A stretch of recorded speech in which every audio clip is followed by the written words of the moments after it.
Welcome to Bandit's Keep. I'm Daniel.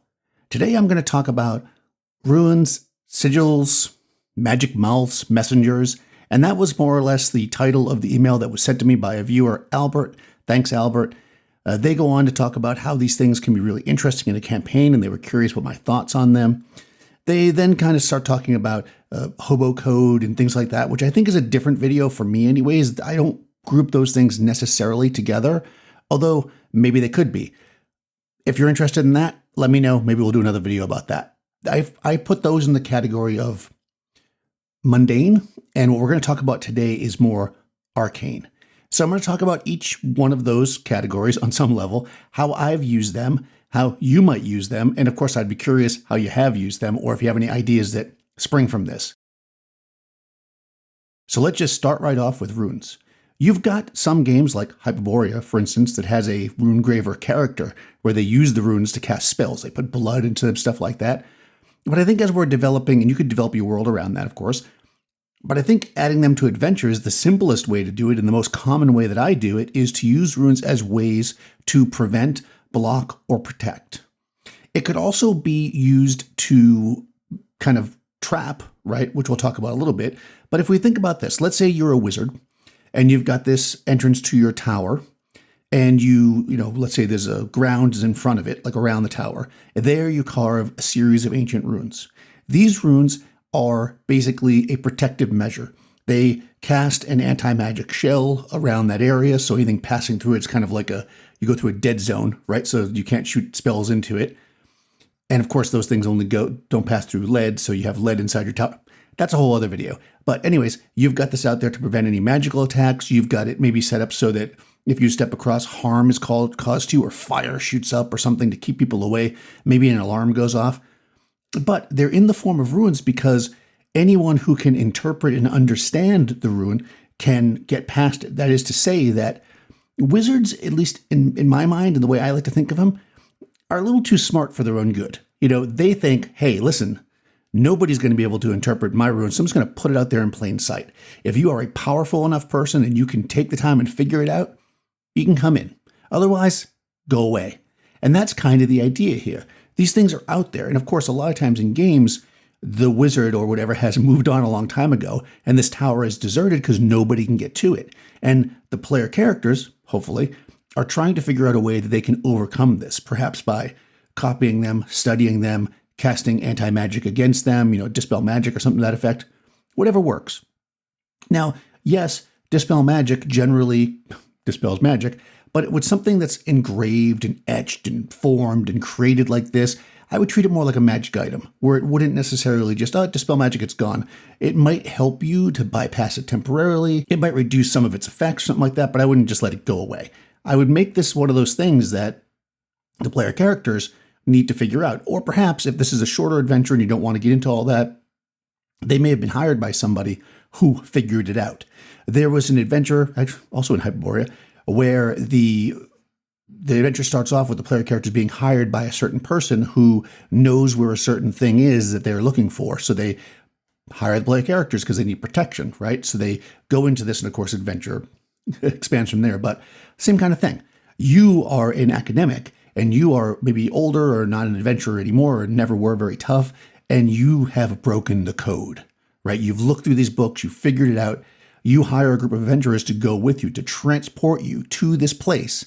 And to say you being the NPC the DM's creating. And they are going to do the things that need to happen to get into this tower. And then once they're there, through the tower with you, you'll be able to get the studies that you want to get. And of course, they can, take the treasures or whatever, however you're going to arrange that. So that's a great proposition to player characters.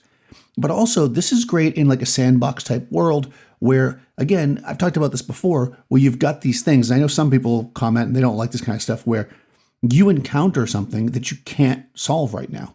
You come to this tower, you try to cross it, you can't pass. This is not exactly the same thing, but in the same mindset. I'm not going to tell you the adventure because I don't want to spoil the adventure, but there's an adventure that I played in once where you come to this wizard's tower and there's a knocker on the door and there's also a handle. And it doesn't look like it's locked or anything. If you grab the handle to open the door, something bad happens. If you knock using the knocker, the door opens. And the designer of the module says, well, that just makes sense because all the wizard's friends would know they should knock first. Falls in the same category. If you understand the runes, you can get through. If you don't, you're blocked. Sigils also are, similar, right? Runes can be interpreted as more of a mundane thing. Oftentimes, like, you're going to find mundane runes, but the word sigil by itself generally means that it's going to be magical. A couple of ways that I've used it that are common is to have it be something that controls something else. So a ring with a sigil on it, that sigil has been somehow, placed on a creature, or it somehow controls a creature. You could think Earthsea, like maybe it possesses their real name, that kind of stuff. So you pick up this ring, and now all of a sudden this creature that you probably would not be able to defeat otherwise, or even they wouldn't even want to deal with you otherwise, now needs to work with the player characters. Demigod level things, high level, powerful creatures that your low level party. This is great if you're playing more of a sword and sorcery, if you're playing more of a low level campaign where you never get super high level. It allows the player characters to interact with the super ancient red dragon that there's just no way they could fight. This ring that they can claim, that with the dragon's true name on it, will allow them to control on some level, or at least get favor from the dragon, maybe saying that eventually they will give the ring back. And of course, the whole time, the thing controlled by the sigil is going to want to get away. So it creates this interesting back and forth, right? You could also have two items, right? Like maybe there's a ring and there's also a headband. And the headband, and I've actually used this in one of my adventures, the headband, when worn, the person with the ring can control you. So the trick is to get the headband or the necklace or the bracelet or whatever it is on the person, right? And then you can control them. And this could be a great thing for, all of a sudden the king is acting weird, or the princess has done these weird things, or she's like letting people in and this kind of stuff. And of course, they find that out through investigation. People have been stealing from the castle or whatever's going on. Turns out it was this gift that was given to the princess, and they're controlling her to make her do stuff by this ring. So you can do all kinds of, could be the captain of the guard, anybody like that, right? Somebody who has access to something that you want to control. And it's a little like cooler than just, I cast Charm Person on them, right? It's kind of like, we, seduced the captain of the guard so that they, wanted to, go on a date with us or whatever. And then we give them as a gift on this date a medallion or a bracelet or a necklace. And then she is going to be under our influence when we wear this ring. And now she lets us in, and now we can rob the place. Maybe the Thieves Guild is doing it, and it's something the player characters can put together. That's great if you're running more of that kind of story.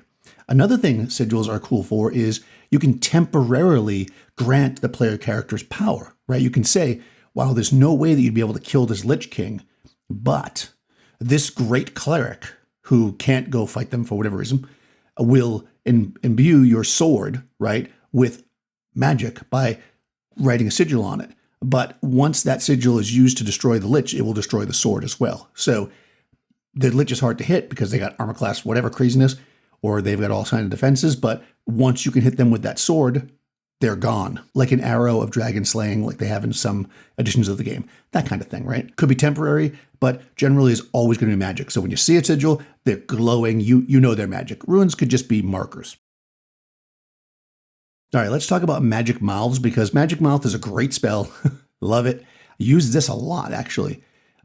Okay, so common ways you'd use it. Number one, the whole riddle thing, right? So basically, the door can only be opened when you say a special word, and the Magic Mouth is going to ask a riddle, and basically that special word is the answer to the riddle, right? So that's all you do. You place that there as a magic user. It's there. It's a way to get into places. Again, maybe some people know this. This is often, again, really good to use in ancient places that nobody's been to for a long time. So the reason why you can't just look it up or you can't just find out what it is because you got to know what it is, right? And whoever first created it doesn't know. A good example of this, although a Magic Mouth is not used, would be, of course, Open Sesame, right? That opens the cave. Alibaba and the 40 Thieves, right? That's what's that's from. And the person overhears it so they can get in, right? Same deal. This is the Magic Mouth is just a way to say blah, blah, blah with a riddle. That way the player characters can figure it out because they weren't there to overhear it. So that's the most common way you see it used. Another great way is just as an alarm. I love to put it on stuff, So player characters go, they open up somebody's spell book or they sneak into this place to steal the wizard's spell book, and they open it up and it starts yelling at them. Hey, it just starts yelling basically. It's a fun way to use it. And very recently I used it although not exactly how I'm going to explain here, but as a distraction. You have a door the player characters walk up to. They walk up to it, magic mouth forms on the door and starts talking to them. Well, on the other side of the hallway, there's a secret door or a secret, opening there that somebody over there can then ambush the player characters, right? It distracts them because they're talking to this magic mouth that's really just there to hold their attention. It doesn't do anything, right? So magic mouths can be really fun, and it's a fairly low-level spell, I think, so something that you can definitely spam. Have those all over the place. So messengers are interesting because that can be interpreted a lot of different ways. Obviously, it could be just something like the king has sent their message. Anybody who can fight this dragon will get their reward. It could be something sent directly to the player characters, but I like to think of messengers as giving something to the PCs they weren't sent to do that. Kind of like something that knows something that the PCs can get that thing from. And when I say something, it could be a person, obviously, but usually it's going to be something that's got some kind of deeper machination, right? So it could be a regular person, could be like a witch, right? A witch disguised as a little girl that's picking berries on the side of the road. And when as the player characters approach town, oh, you're new in town. Oh, what are you doing here? Oh, have you heard about the blah, blah, blah, right? And they kind of lead the player characters. They're giving a message to them, but they're doing it through a subtle means. And of course, it doesn't have to be a witch. It could be gold dragon or any kind of dragon, really. Could be, I just recently had like an ancient lost god, right? That was wandering around the landscape looking for stuff. And they were a messenger. They were giving the player characters information, but it wasn't so obvious as, hey, here's the information. It was more just like they were there to tell them that, but they were really an NPC there to give the information.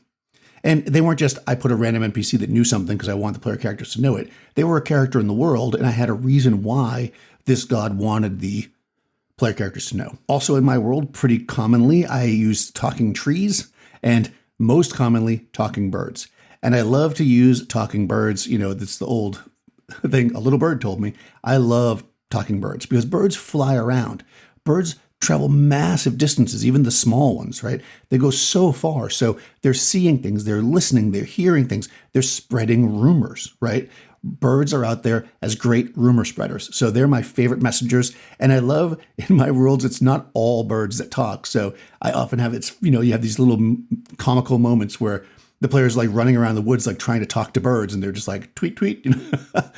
Maybe sometimes they could talk back and they just don't want to. But, this is it. The birds tell things. And the trees hold deep information. So the birds are flittering around, their current events, right? Their Twitter, Twitter with the birds, right? Or Facebook, they're just like Instagram, it's their social media, basically. The birds are that. They're spreading all the stuff. It comes one day, leaves the next. We don't care about it. One day it's an outrage all the birds are talking about. The next day nobody is. But the trees hold on to the deep stuff, the stuff that's important. The trees tell the long tales of what happened, the long stories, the important stuff, if you will, the stuff of memory. So trees, because they're stuck in one spot, don't have information for everything, but they've got what they've heard from the birds, of course, who sit in the trees, and they've deciphered it and thought about it because trees are thoughtful, and they're holding these things, and the trees tell the long tales.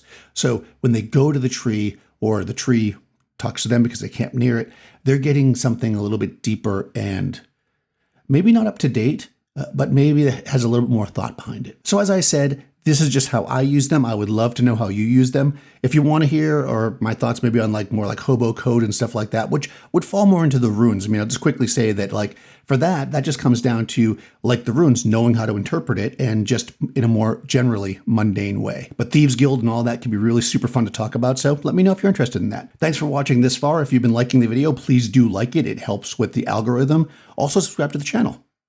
Check the description below. I have a few other things, a podcast, my own podcast, Bandits Keep. I also have a podcast I do with KR King from D&D Homebrew. So check that out. It's called Monsters and Treasure. Really fun talking to KR. Also down there, you'll find a link to my Discord server if you want to join the general conversation, if you will, and a link to my Patreon if you'd like to support the channel. I'll talk to you soon.